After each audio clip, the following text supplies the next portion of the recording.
সুপ্ৰভাত সকলোকে। আজিও আহিছোঁ ৰাতিপুৱাই বাগানলৈ। পৰিৱেশটো ইমানেই ঠাণ্ডা, ইমানেই ভাল লাগিছে। এইফালে চাওকচোন, সেউজীয়া, চাৰিওফালে সেউজীয়া, বতৰটো অকণমান ডাৱৰীয়া নিচিনা কৰি আছে আৰু হাবিৰ মাজৰ একেবাৰে লুংলুঙীয়া বাটেৰে গৈ আছোঁ। আৰু এনেকুৱা হাবিৰ মাজৰ লুংলুঙীয়া বাট বুলি ক'লে একেবাৰে পুৰণি সাধু কথাবোৰলৈ মনত পৰে। পঞ্চতন্ত্ৰৰ সাধু, বুঢ়ী আইৰ সাধু পঢ়িছিলোঁ ন, তাত যে এই যখিনীবোৰৰ কথা, ভূতৰ কথা ওলাই, সেইবোৰলৈ মনত পৰে। তাতে আজি এতিয়া অকলে আহিছোঁ, মানে সেইবোৰ কথা মনত পৰি আহে আৰু এনেকৈ অকলশৰে আহিলে। এতিয়া কাৰো বাগানতে মানুহ নাই।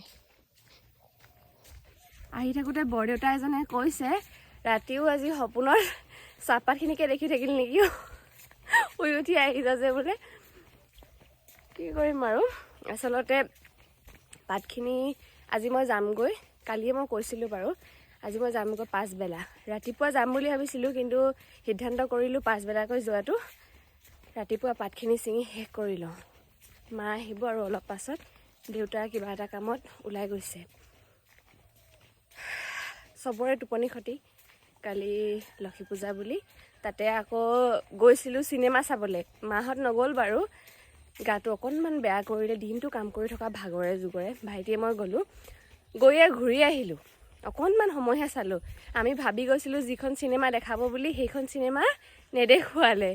তুমি মাথো মোৰ বুলি যে চিনেমা এখন আছে, সেইখন চিনেমাহে মানে দেখাই আছিলে। সেইখন চিনেমাটো আমি চাইছোঁৱেই, সেইকাৰণে গুচি আহিলোঁ সোনকালে। আৰু এইফালে মই এতিয়া বাগান পালোহি।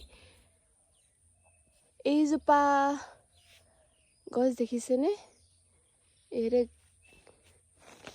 এইটো চৰাই বাহ,